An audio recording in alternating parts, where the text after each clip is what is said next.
The next item of business is members' business debate on motion 18026 in the name of Jenny Gilruth on making Glenrothes a living wage town. And this debate will be concluded without any questions being put. Would those members who wish to speak in the debate please press the request to speak buttons. I call on Jenny Gilruth to open the debate for around 7 minutes, please. Thank you, Presiding Officer. The first new town with its own town artist, the first ever female presiding officer, and now the UK's first living wage town. Glenrothes is responsible for many firsts. This summer, I was delighted, Presiding Officer, to attend the launch of the town's campaign to become the first town to be recognised for its living wage ambitions. And the campaign has been led locally by Fife Council, working in partnership with Living Wage Scotland's Making Living Wage Places scheme. And on that note, can I please welcome Tom Kane from Fife Council and Lynn Anderson from Living Wage Scotland, who are joining us today in the public gallery for today's debate. Paid work was a key theme for the Fairer Fife Commission, which was reported in 2015. And more recently, Fife Council's Local Outcome Improvement Plan has identified challenges in the mid-Fife area, stating that it has some of the poorest outcomes in Scotland in areas like jobs, health and deprivation. The area is generally doing less well than we would expect based on the makeup of its population. This is partly due to poor connections with the rest of Fife and Scotland. The living wage in my constituency is therefore a vital opportunity to make a difference in terms of challenging in-work poverty. And indeed, Citizens Advice Scotland last year commissioned a report on food affordability, access and availability. It found 40% of respondents in employment had worried about food running out before there was money to buy more. More than a third of respondents in employment couldn't afford to eat balanced meals, and over a quarter of respondents in employment had cut down on the size of their meals or had skipped meals because there wasn't enough money for the food that they needed. These are people in work going hungry because they can't afford to eat properly to feed their families in 2019. Paying a decent wage across the board has to be part of the answer to this problem. According to ONS statistics, 19.4% of employees in Glenrothes were not paid the living wage rate of £9.30 per hour or more in 2018. In 2019, that figure has reduced by 2.5%, which is certainly welcome news. Presiding Officer, we know the living wage is as much of a benefit to employees as it is to employers.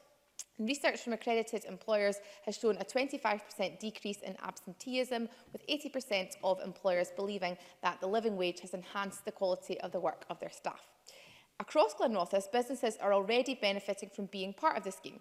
These are some of the views of the local businesses in my constituency who are taking part in the scheme just now. So Brent Burnett, who owns the Glenwood Salon, said, "I pay my staff the living wage because they deserve it and I want to treat them well.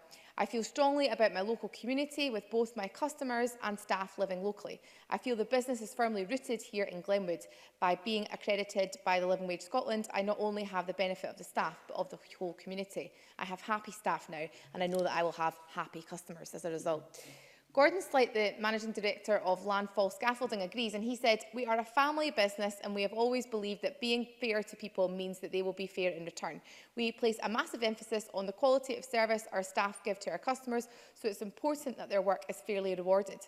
Living wage accreditation demonstrates our commitment to values of fairness and it helps us to attract good young people to train with our business." And Janice Gourley, who was one of the founding members and the chairperson of Kingdom Community Bank, which is based in the Kingdom Shopping Centre, said, "I'm delighted that we're able to demonstrate our commitment to paying a real living wage and becoming part of this growing movement. We're also the first of the smaller local businesses in the Kingdom Shopping Centre to become accredited. We hope other businesses will join us in committing to paying their staff a decent level of pay and help to make Glenrothes a living wage town."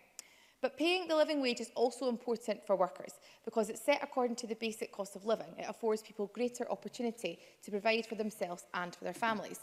Paying a living wage can give workers more time to spend with their friends and loved ones because they don't have to worry to the same extent about making ends meet.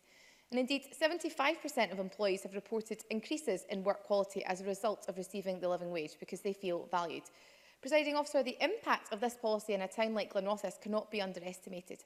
And like any new town, Glenrothes faces its challenges. According to the End Child Poverty campaign, the Glenrothes constituency has the highest rate of child poverty across Fife at 29.6%. And paying the living wage to families in my constituency is crucial, therefore, because it can help to lift people out of poverty. On Friday, I went along to visit Auchmuty and Dovecote Tenants Residents Association to help launch their Christmas appeal. And this campaign started last year because of one family who needed help. 150 families later, ADRA realised this could not just be a one-off. This year, the Committee Group are asking for donations of children's toys, clothing, toiletries and food in order to provide a Christmas for families suffering hardship. Poverty blights the lives of many of my constituents, but it needn't be so.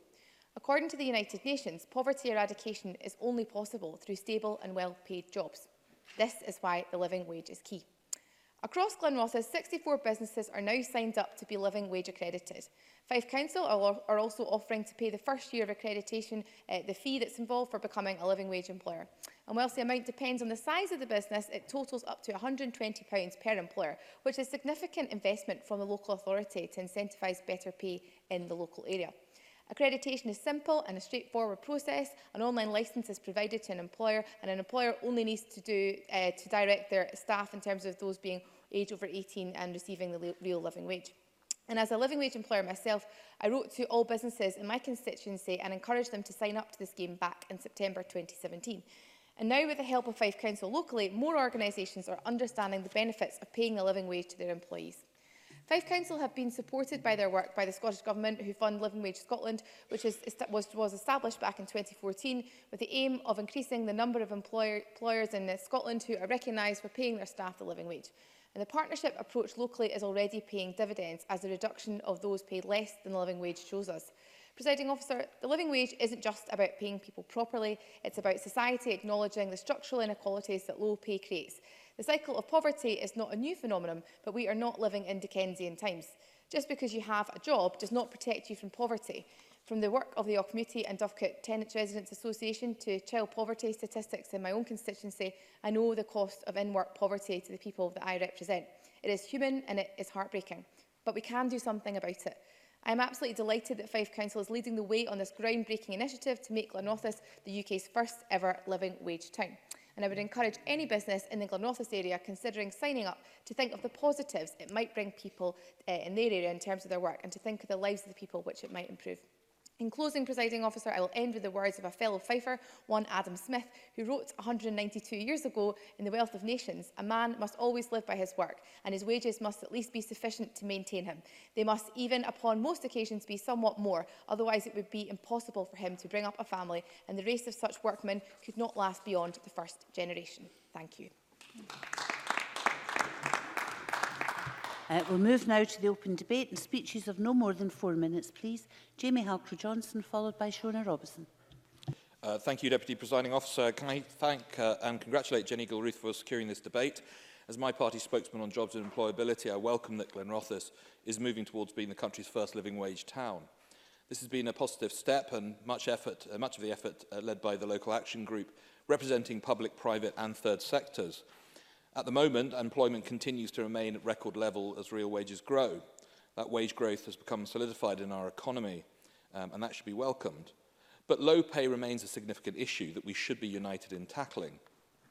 Voluntary action is certainly a significant part of driving change, but if we're to be able to build a sustainable high-wage economy, it's vital that further work is undertaken to boost productivity. This must be across sectors, from the largest to the smallest employers. In the Economy, Energy and Fair Work Committee, on which I sit, we held a recent inquiry into the construction industry. As well as many significant employers, the sector also includes a number of small and medium-sized enterprises. It's important, particularly for those at the smaller end of the business spectrum, that we find ways to make increased pay sustainable and affordable. Productivity must work through supply chains. Public sector action has also been crucial. Increases in the UK national minimum wage and the creation of a national living wage has seen millions of the lowest paid in our society given a wage increase that can be worth almost £3,000 a year, and this will continue to grow in coming years. From the perspective of my own party, the Independent Institute for Fiscal Studies have recognised that the Conservatives' policy proposals will see our minimum wage levels rise to be amongst the highest levels in the developed world. This has been accompanied by the changes to the personal allowance, which have ensured that no one making under £12,500 will pay any income tax at all on their earnings. Where we require compulsory pay increases from employers, this must be done in a measured way. The high levels of employment that benefit so many should not be put in jeopardy.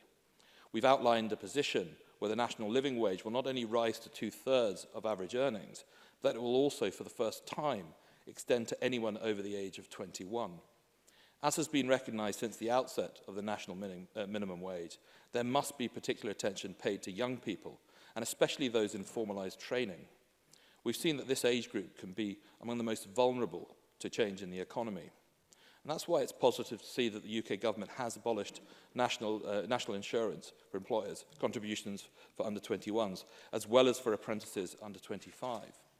If fairness at work is to be meaningful, however, we should also be looking to the conditions of people's employment. The proposals of the Taylor Review, which focused on the rise of the gig economy, have been an important part of following the pace of change in our economy and ensuring that dignity and respect are at the heart of the workplace. But government should go further, and the standards expected in employment should level up, matching the best examples we see globally. Deputy Presiding Officer, as I've mentioned, over recent years we have seen real wages grow across our society, all while maintaining positive employment levels. That's a record I'm proud of and must continue, but it's also an achievement that has not happened by accident. We must recognise the drivers of wage growth and the importance of building a sustainably high-wage economy. Voluntary action and work with employers certainly remains a key part of that process. In promoting the Living Wage initiative in Glenrothes, Living Wage Scotland and the local partner organisations have done and continue to do excellent work locally, and it's right that they're commended here today. Thank you. Shona Robertson, followed by Claire Baker.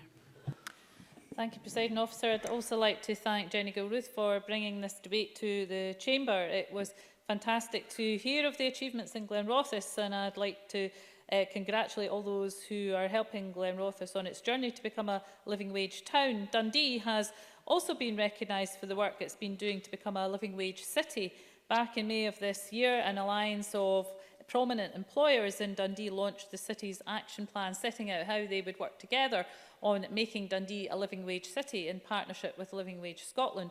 They became the first city to adopt a new place-based approach to driving uptake of the real living wage by local businesses. The alliance includes major local employers such as Dundee City Council, Dundee Voluntary Action, Dundee and Angus College, Explore Dundee, DC Thomson and Dundee and Angus Chamber of Commerce. At the launch of the action plan, over 50 Dundee employers had already voluntarily committed to ensure all their staff and subcontracted staff received a real living wage of £9 an hour, significantly higher than the minimum wage. DC Thomson in particular is to be congratulated on making the decision over 5 years ago to pay all of their direct employees the real living wage and extending this to include all of their group companies and agency colleagues regularly working in their offices and signing up as an accredited living wage employer in 2017. I echo the sentiments of Ellis Watson, Executive Chair of DC Thomson Media and Chairman of the Tay Cities Enterprise Executive, who pointed to the fact that in these times of economic uncertainty, it is heartening to see Dundee taking the lead in tackling low pay and the inequality that low pay creates. And also Claire Goff, Living Wage Places Project Manager at the Living Wage Foundation, who also noted that major employers within Dundee are working together to improve the lives of citizens and boost the local economy by making a real living wage the norm and using their power and influence to spread living wage accreditation through their local area and across Scotland. Of course, much still needs to be done. Dundee has more than its fair share of people struggling against poverty. Benefit cuts are biting deep and people's wages can't seem to keep up with their bills and the cost of living. The Dundee Fairness Commission made a number of recommendations and it's worthy of a member's debate in its own right. However, it also acknowledged how important the living wage was in helping to lift people out of poverty, hearing from many people on low incomes, many of whom were working but trapped in low pay.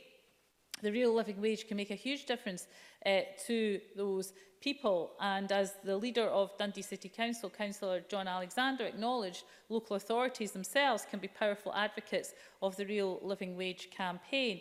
By trying to be model employers and paying the real living wage, they can encourage better rates of pay across the public, private and voluntary sector employers. As an accredited living wage employer, they are in a strong position to use their procurement activity to create and support more better paid jobs in the local economy through their contractors and their extended supply chains. In conclusion, Presiding Officer, last month's Living Wage Week saw that the Minister announce an increase to £9.30 for the living wage. and also saw many new businesses sign up as living wage employers, Dundee V&A being one of them. And the Living Wage Awards ceremony saw this year's Outstanding Leadership Award go to the Dundee Living Wage Action Group. As cities and as a nation, we're going from strength to strength in promoting a living wage to help thousands of families out of poverty. But let's redouble our efforts to ensure that all employers become living wage employers. And as a living wage employer myself, I would encourage others to do the same. Claire Baker, followed by Rona Mackay. Thank you, Presiding Officer. I'd like to congratulate Jenny Gilruth on securing time for the debate this afternoon. It's a great opportunity to highlight the fantastic work going on in her constituency of Glenrothes and as a Mid-Scotland and Fife MSP within my own region. As Jenny Gilruth has highlighted, the launch event took place earlier this year, and it's very much to be applauded that Glenrothes is recognised as the first town in the UK to be recognised for its living wage ambitions. The launch was a positive event which affirmed the importance of the real living wage, the benefits it brings not just to employees by increasing their income, but also for employers. I pay credit to the employers and businesses who are members of the Glenrothes Action Group. This partnership approach has been important to establishing Glenrothes as a living wage town, and the involvement of Fife Council, the largest living wage employer in Fife, Living Wage Scotland, Fife College and Fife Voluntary Action, alongside businesses across Fife, have made the ambition a reality.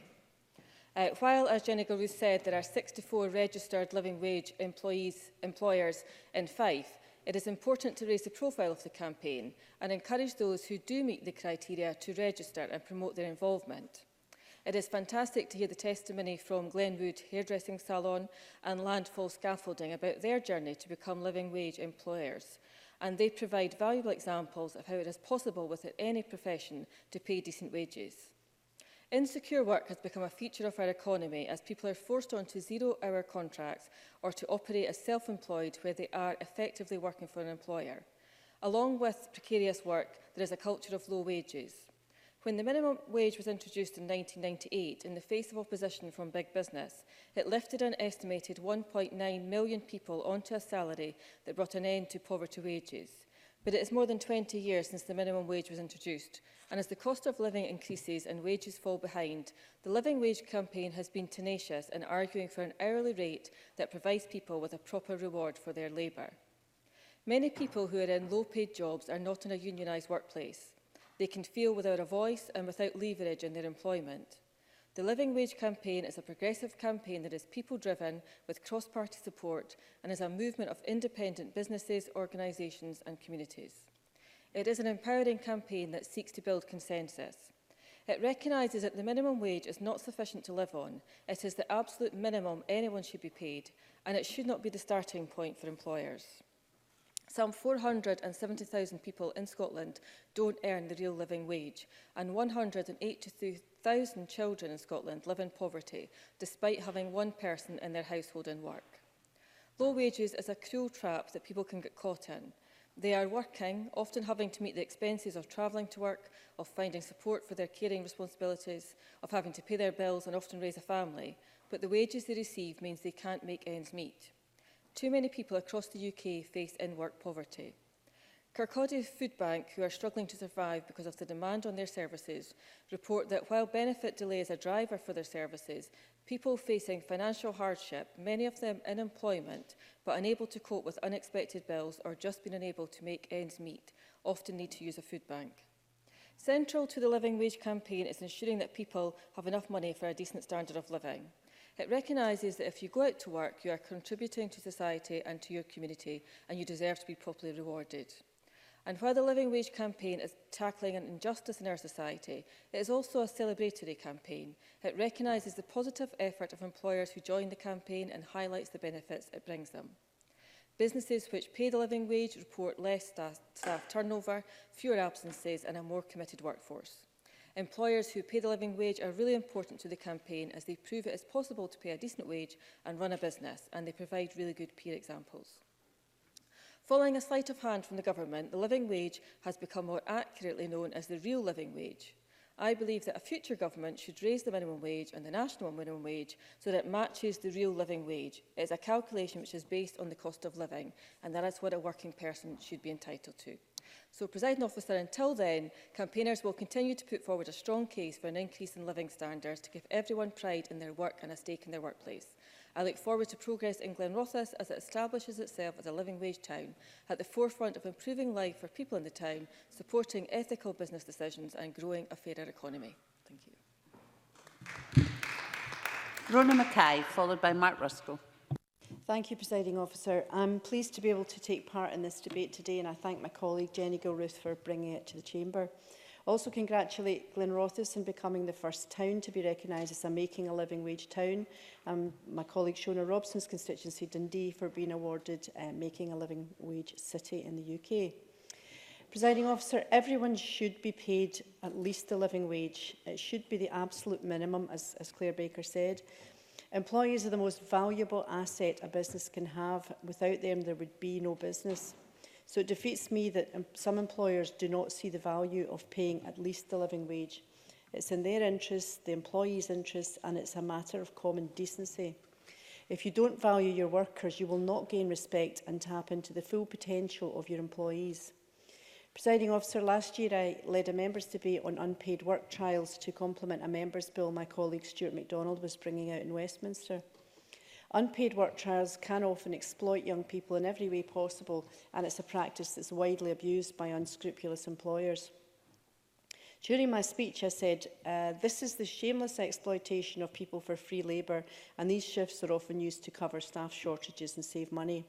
However, we should recognise that many responsible employers already pay their trial shift workers, and that should be applauded. At that point, my colleague Neil Findlay, MSP, intervened and said something along the lines of, why should they be applauded? Shouldn't all employers be doing that anyway? Presiding Officer, he was absolutely right. All employers should be doing that, and the same principle applies for the living wage. It should not be in question. I recognise that some small businesses may have difficulty paying this, but they should take all the benefits the Scottish Government makes, such as rates exclusion, small business bonus scheme, and all related grants that are available. In Eastern Bartonshire, where my own constituency of Strathkelvin and Bearsden is based, 74% of employees working there earn the living wage or above. The national statistic for Scotland is 81%. 85% of people who live in Eastern Bartonshire, however, and possibly work elsewhere, earn above the living wage.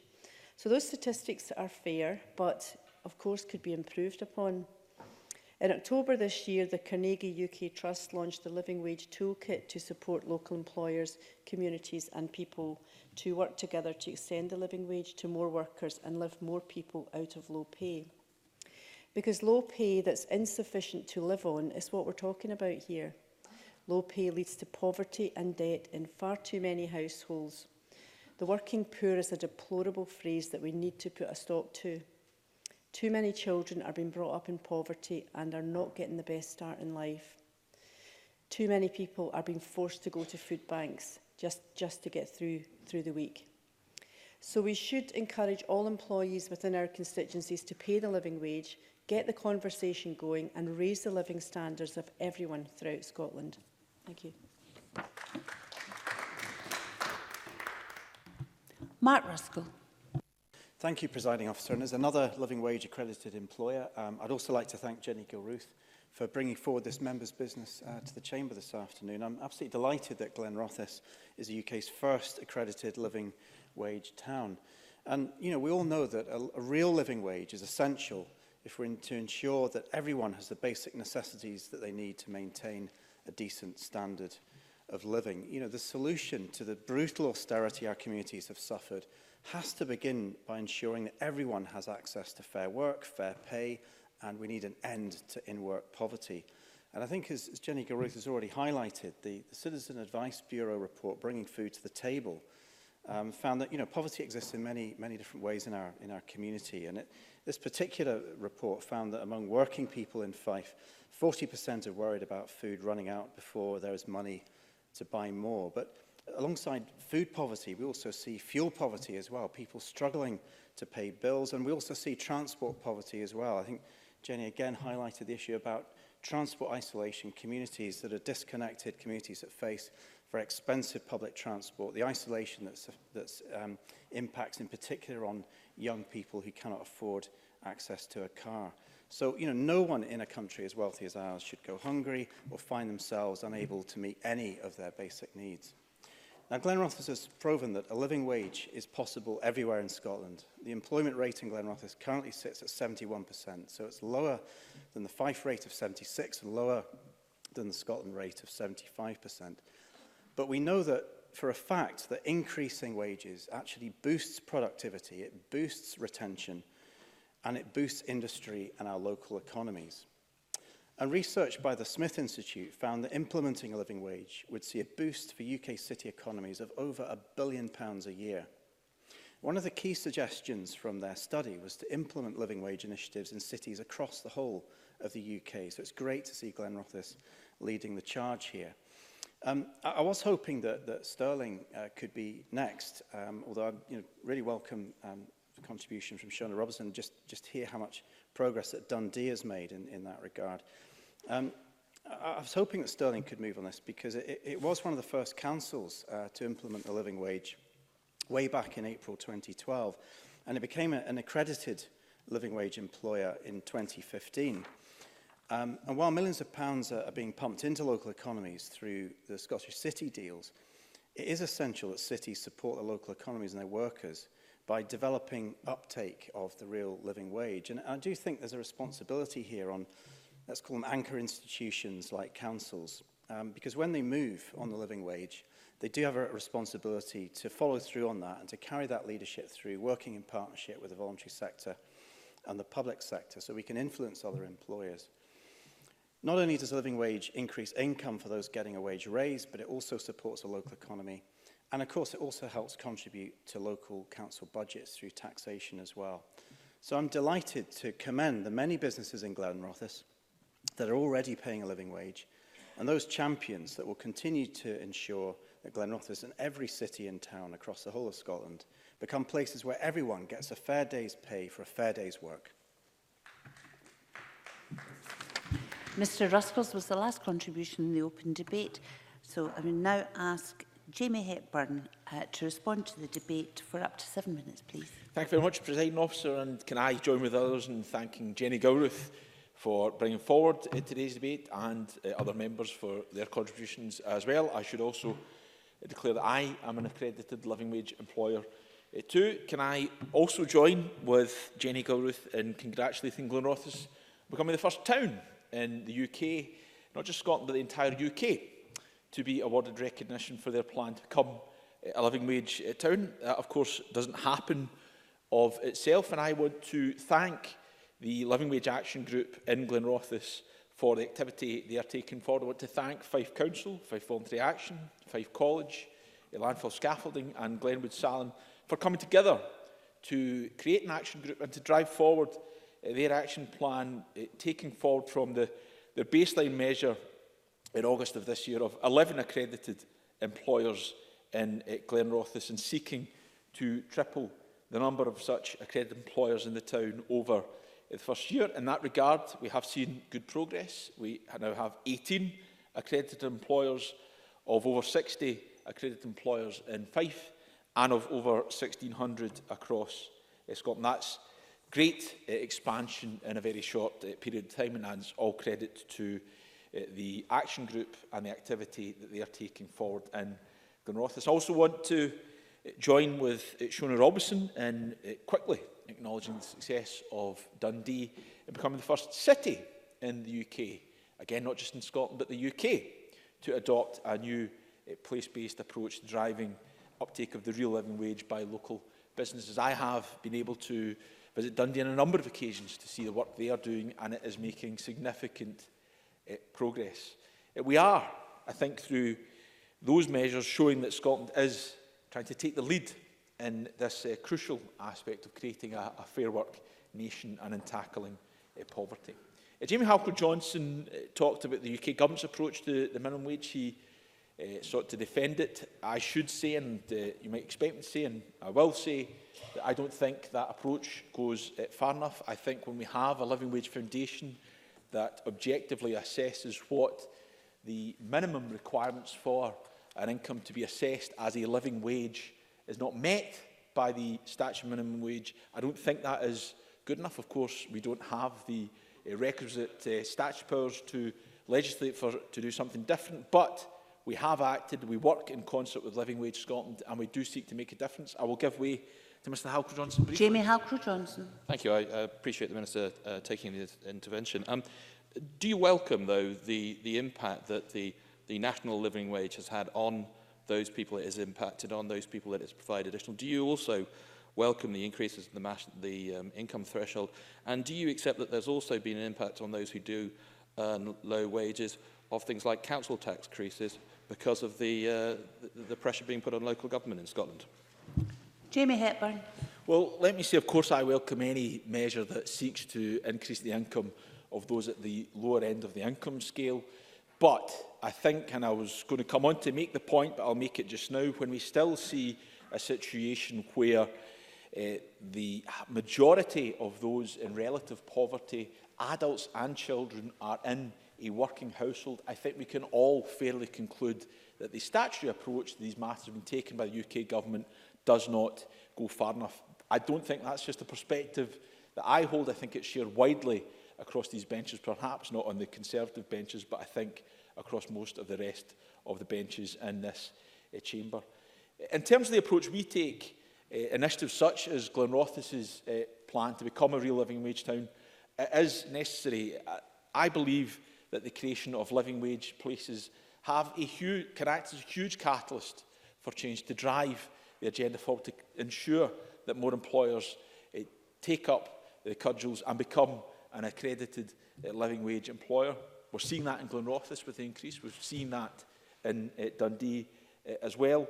So in that regard, let me make very clear to Mr Ruskell in particular, these will not be the only living wage places we seek to support the creation of in Scotland. And I'll be very happy, and I know that Living Wage Scotland will be more than happy to work with organisations and bodies to ensure that Stirling can join with Dundee and Glenrothes very soon. Of course, the creation of living wage places was only one small part of the activity we seek to take forward. We have committed to make Scotland a living wage nation. That takes the form of a variety of activity, the creation of living wage places being amongst them.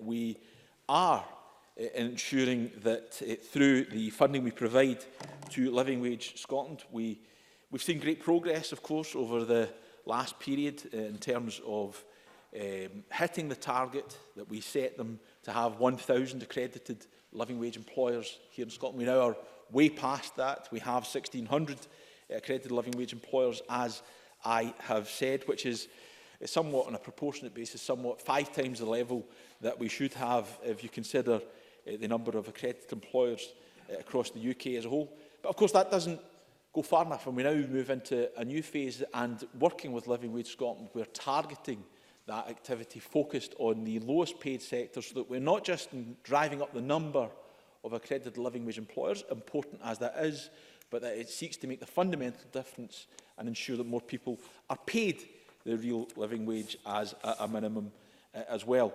And in that regard, I was very delighted, as Shona Robson mentioned, to be able to take part in Living Wage Week and announce the new real living wage rate of £9.30 per hour, which will make such a huge difference to those who are paid it. Sometimes we probably think the difference between the statutory minimum and the voluntary real living wage is small. But I have spoken to many people who receive it. I'm almost struck with the example I encountered in the Borders, where I spoke to a woman who benefited by an increase in her income to the real living wage, who was able to take her family on their first ever family holiday. That's a real practical example of the difference it can make. And I should say, as an aside, there's great work taking place in the Borders to make sure that they become a living wage place soon as well. The benefits of the real living wage are very clear to those who earn it, Presiding Officer. They are, as others mentioned, very clear to employers as well in terms of retaining skilled staff, reduced absenteeism, increased staff morale and high levels of productivity. As Rona Mackay said, this is in employers' own interest to pay the real living wage. We will continue to work with Living Wage Scotland to ensure that we take forward our ambitions and that we ensure many more people in Scotland are paid at least the real living wage. Thank you. That concludes the debate on making Glenrothes a living wage town, and we'll move on to the next item of business.